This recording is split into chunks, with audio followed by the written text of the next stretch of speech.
Magandang gabi po sa inyo mga ka-hunter. Pasensya na po kayo at ngayon lang po ulit tayo nagkaroon ng pagkakataon na mag-live dito sa ating channel. At busy po tayo mga ka-hunter. Kamusta po kayong lahat mga viewers, subscriber ko po na patuloy na tumatangkilik sa aking channel. Mga ka-viewers dyan, mga ka-hunter, maraming salamat po sa inyong lahat. Ngayong gabi po ay pag-uusapan natin ang BSP 1 peso na 2015, yung kanyang tatlong variant po mga ka-hunter. Alamin po natin kung ano ngayon ang lagay nila sa numista mga ka-hunter, at kung sino ba talagang may mataas na value at ang hinahanap ng mga kaibigan nating mga ka-hunter na mga coin collector mga ka-hunter. Ngayon simulan po natin sa 2015 reverse 2. 2015 reverse 2 mga ka-hunter, ang unang variant ng 1 peso na 2015. Pagmasdan nyo mga ka-hunter, ang variant ito ay 2015 reverse 2. Makikita nyo po rito ang variant niya ay dito sa likod. Ito po ang reverse 2. Ayan, mga ka-hunter. Ang nakatala sa numista na uncirculated niya ay 64 pesos. Yan mga ka-hunter, ang uncirculated niya ay 64 pesos. Yan po ang nakatala na presyo sa ating numista. Itong reverse 2 na 2015 na 1 peso. Ayan mga ka-hunter.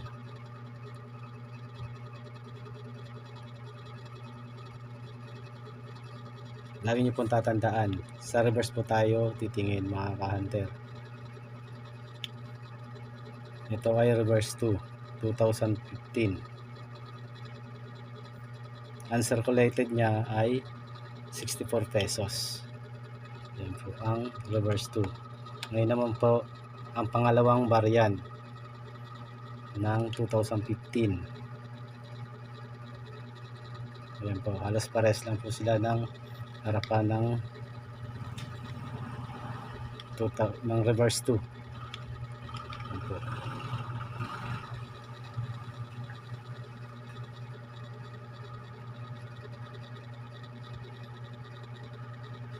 Pero malaki po ang pagkakaiba niyan sa likod.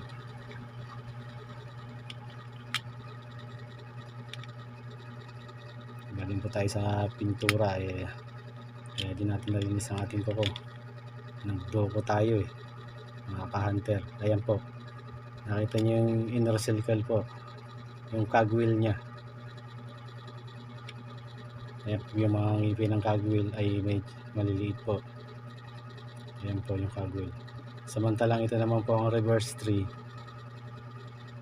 ay malalaki na po ang kanyang ngipin ng cogwheel.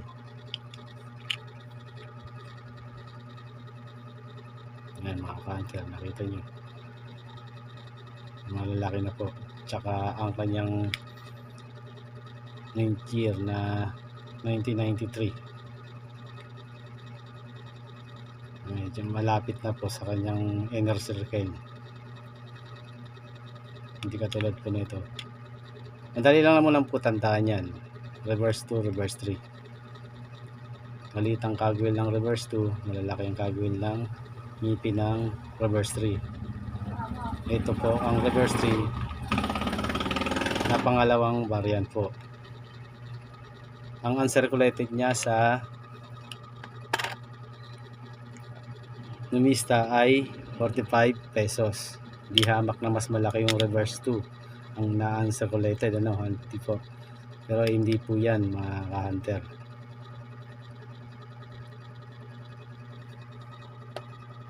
Reverse 3 na frosted ay ito po ang pangatlo.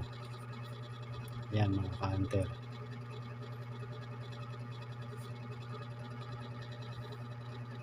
Nakita nyo po yung pagkakaiba ng tatlong yan. Nakita nyo po yung pagkakaiba mga ka-hunter. Nakita nyo po ang frost. Ayan po, yung umiilaw na umiikot sa ating barya. Ayan mga ka-hunter. Ayan po ang tinatawag na frost. Ayan, yung may sinag na parang yellow na galing sa rep mga ka-hunter. Ayan.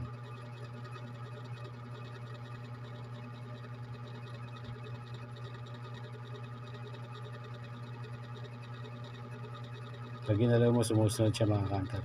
Hanggang sa likod yan, meron yan mga ka-hunter. Ayan tinatawag na frosted dye. Reverse 3 2015 mga ka-hunter. Halos pares lang sila ng reverse 3 2015. Ito ay yung pangalawang variant ng 2015 na reverse 3. Wala siyang frost, pero itong isa may frost mga ka-hunter.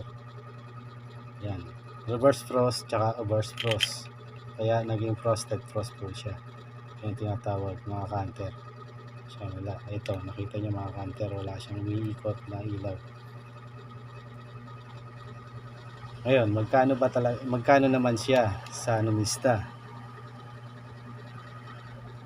Ang always uncirculated niya ay 53, mas mataas, pero wala pong naka-record sa numista kung magkano po ang uncirculated nito.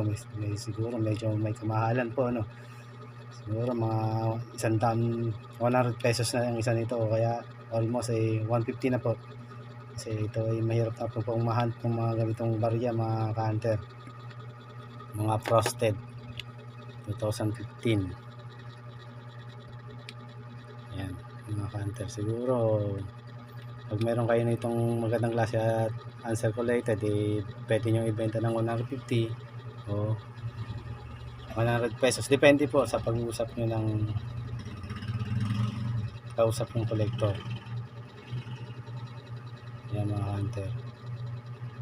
Tsaka isa pa mga ka-hunter, tandaan nyo, may isa pang variant ang 2015 na reverse 3. Ito po, nakita nyo yung outer circle niya. Ito, masyadong malalim.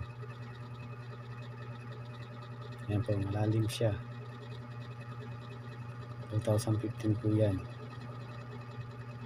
Malalim yung outer circle niya. Yan. Yan. Malalim po yan. Ito, malalim. Hindi katulad ng isang ito na reverse 3 ay flat lang po siya, bold letter, halos pantay lang po sila. Hindi katulad nito yung malalim, ito yung mababaw, just flat lang mga ka-hunter. Kaya medyo nakakalito, pero hindi naman siya nakakalito, basta alam nyo lang naman yung palatandaan mga ka-hunter, flat tsaka malalim, di ba? Yan po mga ka-hunter. Ito yung frosted natin. Ayan po, malaking pagkakaiban dito sa dalawa. Yan mga ka-hunter, malaking pagkakaibahan yan.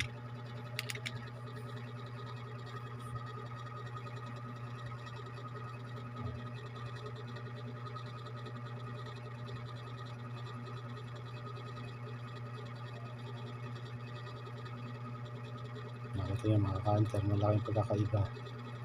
Reverse 2, reverse 3 na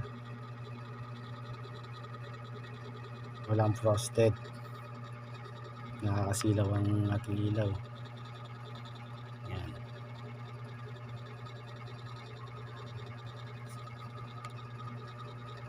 Ito yung frosted natin, nakikita nyo. Yan po mga ka-hunter.